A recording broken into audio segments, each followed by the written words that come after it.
Talking about rock, episode special, Rock and Roll Hall of Fame 2024, with today's guest, Josh Crum from the Diary of a Madmen podcast. Hello, welcome to this special episode of Talking About Rock, the Rock and Roll Hall of Fame 2024 inductees. I'm Rob Edwards. Like what you hear from us? Subscribe on our YouTube channel and follow us on our social media and our website, talkingaboutrock.com. We appreciate all your support. Well, the Rock and Roll Hall of Fame inductions for 2024 set to take place Saturday, October 19th at Rocket Mortgage Fieldhouse in Cleveland, Ohio. And here to chat with us about the second induction of the metal legend Ozzy Osbourne from the Diary of the Madman podcast, my friend, the Ozzy guru, Mr. Josh Crum. Josh, how are you, man? I'm doing good, man. How you been doing, Rob? Oh, man, excellent, man. So when I say you guys are the Ozzy gurus, you guys live and breathe Ozzy, man. And you were invited to the Patient Number 9 listening party at Sirius Radio. Yeah, that was a magical moment for sure. You know, we kind of got that invite, and it's one of those. And I live in Kentucky, and of course, it was in Hollywood, and had 2 days to fly out there, but had to make it happen. You know, very, very cool. And before we get into all the Hall of Fame stuff, that's what we're here to talk about. But just some craziness this past week, Tuesday, the rock world was shook in Las Vegas with the shooting of, former Ozzy guitarist Jakee.lee. 3 shots hit him while he's out walking his dog. I guess he got hit in the back, the foot, and the forearm. Police report said that it doesn't appear he was targeted. Nothing like that. And he's doing okay. And it looks like he was texting with his guitar buddy, DJ Ashba, saying, I'm one lucky motherfucker, man. Just crazy stuff, man. Yeah, lucky indeed. I mean, shot 3 times and miss all your vital organs. And I mean, just think about that. And once in the foot. How random is that? A shot in the foot, one in the arm and one in the chest that actually hit a lung a little bit. So, and a rib. So lucky guy, man, for sure. It's a blessing to say the least. Crazy. They said they found like 15 shell casings there. So it could have been so much worse. But when we heard that, we're just all like, oh my God, are we going to lose another, awesome rock guitarist? We've lost so many people in the rock world, And especially with that kind of tragedy, you know what I mean? Like something so random as that, a random drive-by shooting. And, another weird thing I thought about, like my mind works kind of oddly sometimes. Imagine if you're the shooter. You randomly do this drive-by, and the next thing you know, it's like, oh, that guy was famous. Shit. You better head for the hills and start living out of the sewers they said they don't say they have any suspects yet, but I'm sure they're going to be combing all that, very closely, Hope so, yeah. And, I brag about it. I kind of joke on the show, but I've played with Jakee.lee before and met him and got a photo and got to talk to him about music and such. And he was just such a down-to-earth, humble guy when we played with him. And he came actually near where I live. And I called the promoter and I said, you don't know me, but my name is Josh Crum. I'm with a band called Downtrend. He said, I've heard of you. I said, we're going to be opening up the show for Jakee.lee's Red Dragon Cartel when they come to town. He was like, let's work it out. He was already ready for us. So it kind of worked out perfect. And for me, I've played bigger shows in front of more people. Honestly, it sold out at around 200 people that night. We played in front of thousands. But for me, getting on the same stage as Jakee.lee that night was the pinnacle for me. I was in heaven and still am over. It's been 11 years now, but definitely. So many guitarists, quote the Bark at the Moon song is one of the most difficult songs to play, period. It's just amazing. To play it the way Jake played it. I mean, even Zakk Wylde doesn't play it the way Jake played it. He has such an interesting take. Jake plays everything unorthodox. He has a very unorthodox style, and so does George Lynch. George is kind of like that. And Jake's stuff was really hard to play. I was watching him the other night on Tone Talk, and he said, I'm not the songwriter Randy Rhoads was. He said, I'll admit that.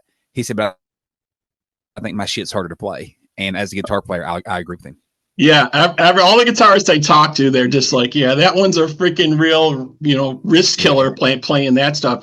And Jake's kind of been like a recluse for the last couple of years. He's kind of stepped back from Red Dragon Cartel. You really haven't heard anything from him. I think he kind of likes his privacy. I think he does, man. I don't think being a mega really rock star is always what Jake's all about. to the in the slightest. I really don't. So I think it's just something he does as a hobby from time to time, but we need him back out there, man. The world needs jakee.lee, period. Definitely, for sure. And we wish him, a speedy recovery from everyone here at Talking About Rock.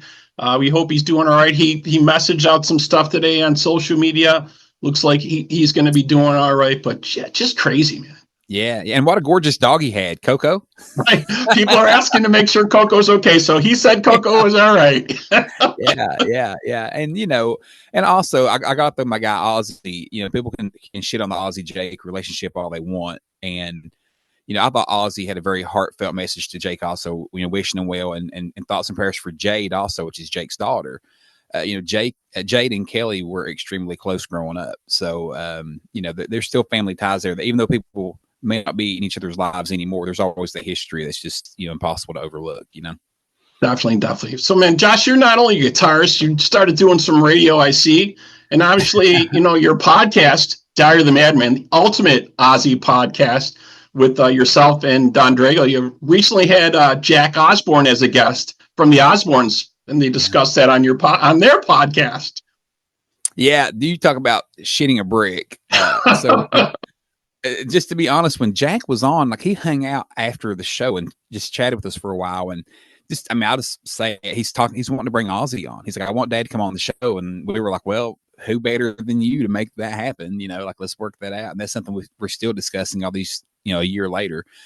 But we woke up that morning and I had messages all over my phone, and Dan had messaged and Ryan had messaged, and it was like, hey, the Osbournes have talked about the Diary of the Madmen podcast on their podcast. And I'm like, shit, no way. So I go straight to their podcast and I'm trying to find it and pull it up. And that was a awesome thing to hear. They gave us like 2.5 minutes of just chatting about us, and Jack was telling them all about who we are and what we do. And Ozzy's so humble. People want to say what they want about Ozzy. He's a humble man. I don't care what anyone says. And he's just like, why would anyone want to do a podcast about me? It's like the guy has no clue how much he's touched people's lives and stuff. So that was definitely a very surreal thing to see when they talked about us.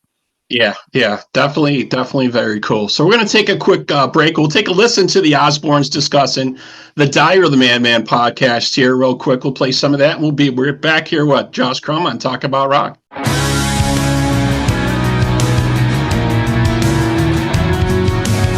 What was I going to say? Oh, I did this podcast the other day. These two really funny guys. They're they do an Aussie podcast. Get out of here. They do, yeah, these two guys. Yeah. The podcast is called Diary of a Madman. Yeah. And they're basically like two of the biggest Aussie nerds I've ever met. They know literally everything about everything, with every rumor and every, like, they're like Aussie scholars. And it was actually a lot of fun. They were like really like getting into Are they funny? Yeah, they're really, but they're like incredibly passionate about everything you've ever done. And so they were like really getting into the weeds about like, oh, do you know anything about this and that? And like, of course they brought up the Randy tapes, and they were asking about the Steve Vai album and the Mark Hudson and the Rasputin and like all the stuff that people have heard about, but no one's ever heard. And so it was really, it was kind of interesting to, God, they've gone that deep. Oh, there's deep. And then these guys were like way deep. And they were like, they have like 1,000 to 1,500 weekly listeners. And they started doing it because they met on a message board where people were just like talking back and forth about you and your career. And then they started a podcast. That's fun. That's pretty cool, don't you think? It is. Yeah. Did you get that from? So that podcast I did with those guys, they played it. Yeah. Diary of the Madmen, the ultimate Ozzy Osbourne podcast, available now wherever you stream your podcasts, including Apple Podcasts, Spotify, and YouTube. Make sure you tune in where we talk about all things Ozzy and all things Ozzy related. We are the ultimate Ozzy historians.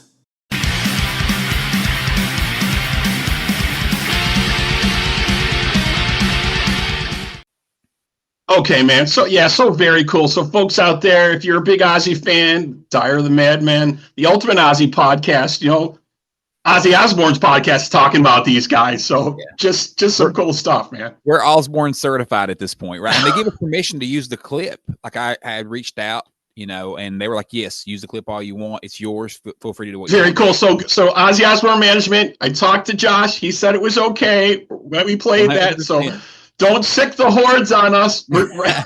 Okay. Send the bill to me if there's any issues there. But no, we were given permission. They were like, absolutely, use the clip all you want. All the promotion for us, the better also. So yeah, it's such a great moment. That's so cool. Okay, so very cool. All right, so let's move on to the Rock and Roll Hall of Fame. That's what we're here to talk about. The induction ceremony this weekend. And you're gonna be there. You're gonna be at the ceremony. So you were gonna be, I think you're heading out tomorrow or something? Heading out tomorrow, man. You're up on me. Yeah.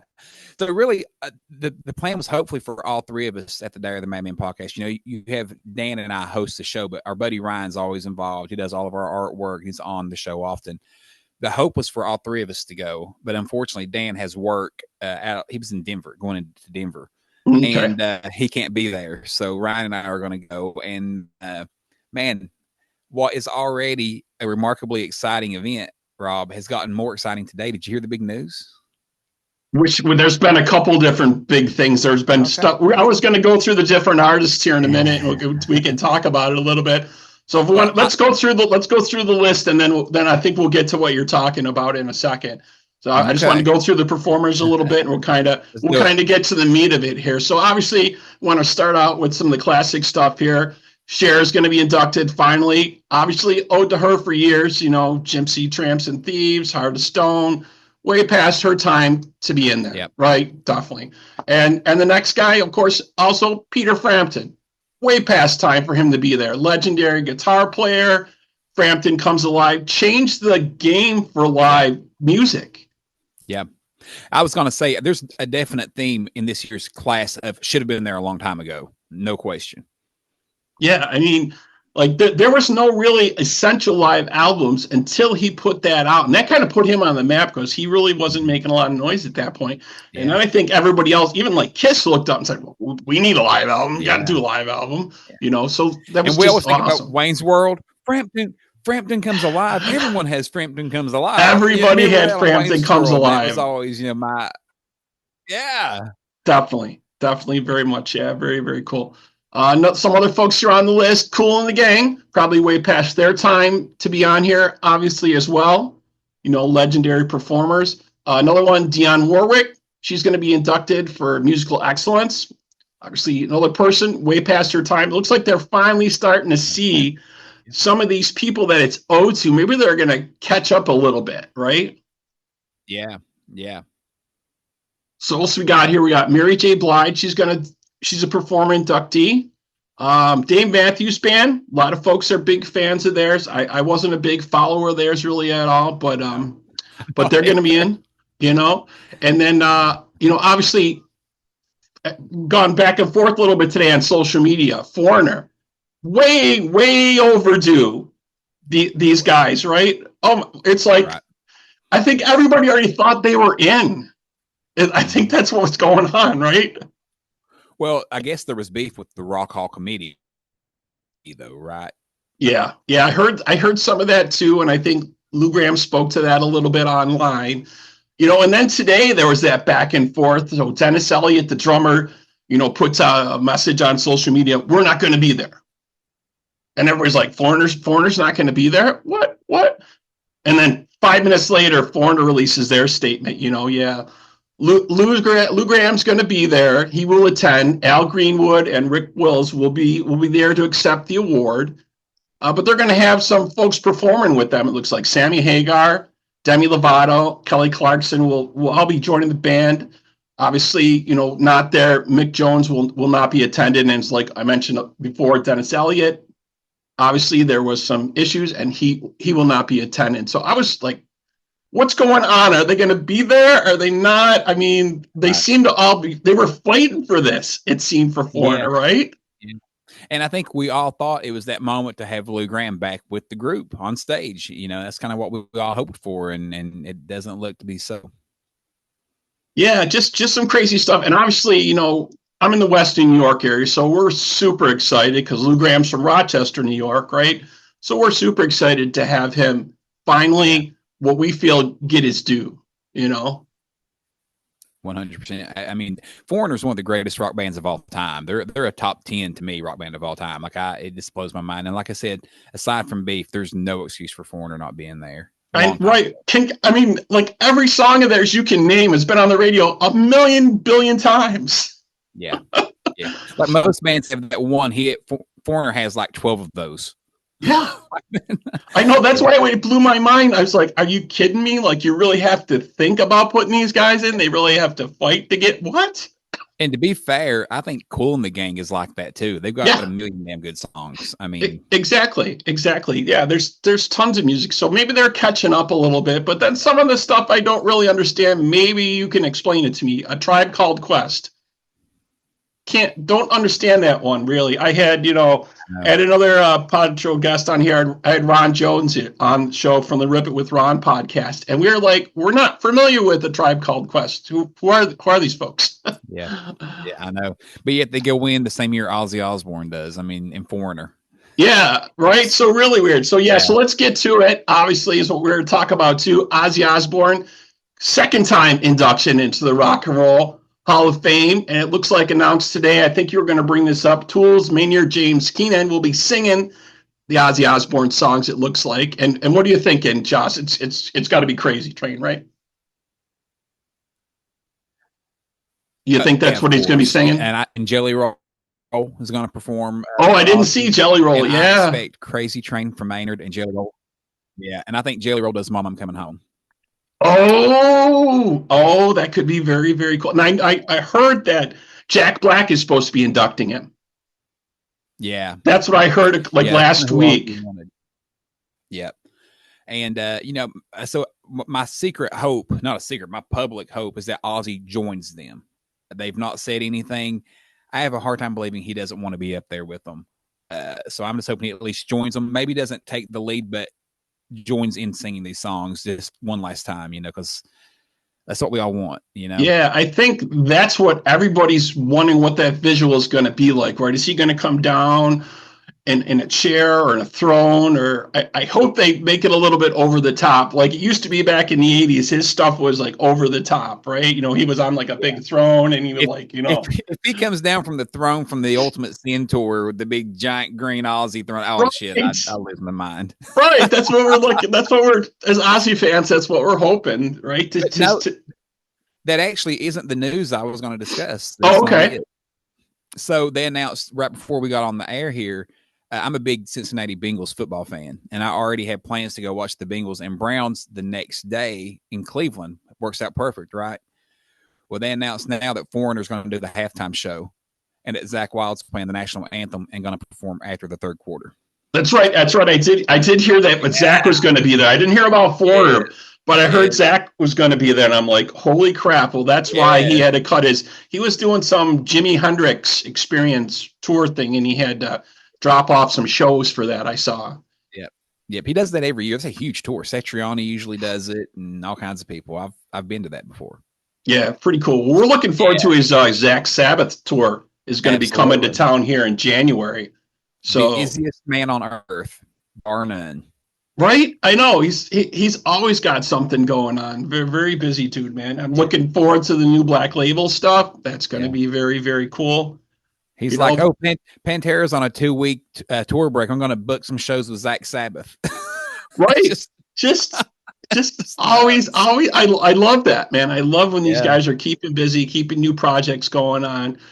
And I even hear rumors. Maybe you'll get to ask the Oz himself. Who knows? If I was hearing rumors, he might do another album.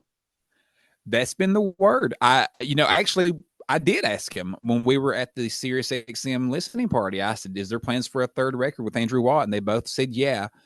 I know the plan was to start early 24. I don't think they got on track. I think Watt's been pretty busy. He's became like the hot shit in town for, everyone. Right. But I don't know if they're at it or not. I feel like they are, man. Ozzy can't tour. It obviously appears that touring's finished, but I can say all the time, a painter has to paint. I believe he's bound to be working on some music with them, man. And they have 3 more songs left over from the Patient Number 9 album that had Taylor Hawkins on drums. that everyone's kind of waiting on also. So you've already got a three songs for a new record if you wanted to do that. Oh, he could just released a couple of the songs then, you know what I mean? He did that crack cocaine song with Billy Morrison. You know, people were digging that. I think he owed him a project. So, I mean, Billy does like the shows with him on Sirius, basically. Mm-hmm. Well, I'll tell you some interesting stuff on that. Here's the kind of stuff we geek out about on Diary of the Madmen, the Ultimate Ozzy podcast. Crack Cocaine was written about a decade ago for the new Ozzy record. That was going to be an Ozzy song. They also wrote one together called Mr. Armageddon. They wrote two. It was Billy Morrison, Ozzy, and Steve Stevens wrote both those songs. Well, all these years later, Ozzy's released two albums he wrote with Andrew Watt. So those songs are on the shelf, and Billy Morrison finally asked, do you mind if I just release this on one of my records? And Sharon was like, it's a great song. You absolutely should. And here we see it. It went to number 1 on the Hot Rock charts, Billboard. So kudos to those guys, man. It's a great track. Yeah, definitely some great stuff, man. I definitely think we need to see at least one more from the Oz here before he calls it a day. For sure. You know, but he just keeps slugging. You just can't seem to slow this guy down. You know, just he's always got something going on. And they were talking about like bringing the Osbourne show back a while back too. They were talking about that, but now they got the podcast going. So yeah. And one thing that they talked about also on the podcast that I found interesting was the Osbourne's media, and they were wanting to release all of his old archived video footage. And I think that would be really fun for the fans, where we can go back and watch the US Festival, where all these classic shows would be cleaned up, proper format, available on their channel or whatever. That'd be really cool. Yeah, I remember watching that back in the day. I think it was on MTV, the US Festival. Yeah. That was a really, really big deal. That was jakee.lee also. Yeah, that was Jake, and I think it was Skid Row and Motley Crue maybe out there with him. Van Halen, yeah. It was a really, really cool show. I'd love to see that stuff cleaned up and come back out again. That would just be amazing. So absolutely.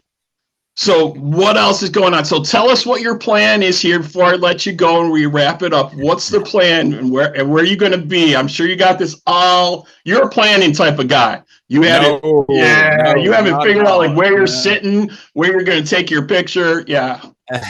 Now Ryan is a planning kind of guy. He's already messaged me going, dude, where are we going to park? And I'm like, where are we going to park? We'll figure that out. Like, sorry if I froze up there. I just saw that.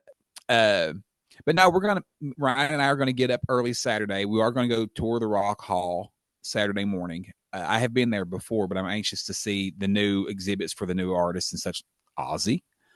And we're going to do that. And I think we're just going to hang out around town all day until the event, because there's going to be a lot of people around town. So just being there, who knows who we'll run into? We may run into Zakk Wylde, or may run into Slash. It's going to be there performing for Foreigner also. So it'd be fun to be around town. And then that night, of course, is the induction. And we're going to stay the night again. And then, like I said earlier, I'm going to go to the football game on Sunday to watch my Bengals kick the Browns' ass and see Zach do the national anthem. So I'm pretty excited. So this is like a two for you, man. You got two things going on. When I saw the Bengals were going to be in town, I thought this cannot be possible. And then today, to find that Foreigner is going to perform and Zach's going to do the anthem, I was like, hell, this is like my perfect weekend. Right? The stars are just aligned for you with everything. 100%. Yeah. Well, it seems like it's going to be so cool, man. I'm so jealous that you're going to be there. That's going to be so cool. I look forward to your footage and your photos and everything that's going to happen. I think they're going to broadcast it or rebroadcast it. I think was it on Disney Plus or something. Yeah, I think Disney's going. I think they're going to air it live. I believe. Okay. Yeah, I believe so. I think I read that they're going to air it live. Yeah, it's going to be awesome, man. I look forward to it, and appreciate. Ryan actually was the one that managed to snag the tickets. They went quick. It sold out in like 20 minutes or something, 25 minutes. It went fast. We're up top. Okay. We're there. And unfortunately, the Osbournes are not giving me a personal invitation or anything. Oh, you didn't get an invitation from your buddy Jack? Didn't say, "Hey, I heard you're coming. Come on down and have a drink." No. Oh man, didn't quite go that far, but yeah. Oh man, well, that's just awesome, man. That's very, very cool, definitely. So be heading out there, got that going on, got the football game happening, man. Just so very cool. But man, I want to thank you so much for taking some time, chatting all the stuff with Ozzy about us. Have a great time. People hate on the Rock and Roll Hall of Fame a lot. And I was very much there too, until I spoke to Ron Keel about it. And I said, so many people hate the Rock and Roll Hall of Fame and they have bad stuff to say about them, or maybe they don't choose the people that we think deserve it, all this and that. And he said, people may say that, but the people that are in there, they're super proud of that. 100%. And that Ozzy Osbourne is one of them. He was so excited about the nomination. So I mean, yeah, absolutely. Right. And when I heard that, I was like, you know what? You're totally right. You're totally right. Maybe us as fans, we don't always understand that. We don't understand why you overlook some of the people that we think really deserve it. They don't, we don't think that our voices are ever heard or whatever you want to call it. But yeah, the people that get in there, they definitely appreciate it. And I think, Rob, some of that too comes back to a band like Foreigner, though, when they're not in because of a personal beef and everyone knows they should be. I think that's the pettiness that turns us off sometimes. Remember how long it took Kiss to get in there? Remember that? It was like the one that really got me was Judas Priest. I was like, you're not going to let these guys in. You're going to have metal. If there was 20 years ago, metalheads would be surrounding the Rock and Roll Hall of Fame, and you would have a problem, right? Yeah. And you mentioned earlier, people think they're already in, but I think Ozzy's the king. I've said for a decade, I was like, people just don't realize Ozzy's not in solo. They assume he's in. And I knew the minute he got on the ballot, he would make it. And of course he did. It was just like Ozzy Osbourne's not already in solo. Like, this is crazy, Right. Well, next year we need to see Dio. We need to see Dio making it in there. That's what needs to happen next time around. I could see Ronnie going in the way Randy Rhoads did with that Musical Excellence Award or something like that. I could really see something like that. Yeah. At this point, I don't care how he gets in. I just think this guy, he really deserves it as well. Just a little crazy with that too. Yep. Man. Yep. All right. Well, that wraps up this special Rock and Roll Hall of Fame episode of Talking About Rock. Thank you to my guest today, Josh Crum, for being with us. You can check him out on the Diary of the Madman, the Ultimate Ozzy Osbourne podcast. And to all our supporters and listeners, all our texts and comments that we've been receiving from you folks are great. Thank you all so much for your support. Thanks for helping us keep the torch alive. Josh, again, man, thank you. Thank you, man. Have a good night.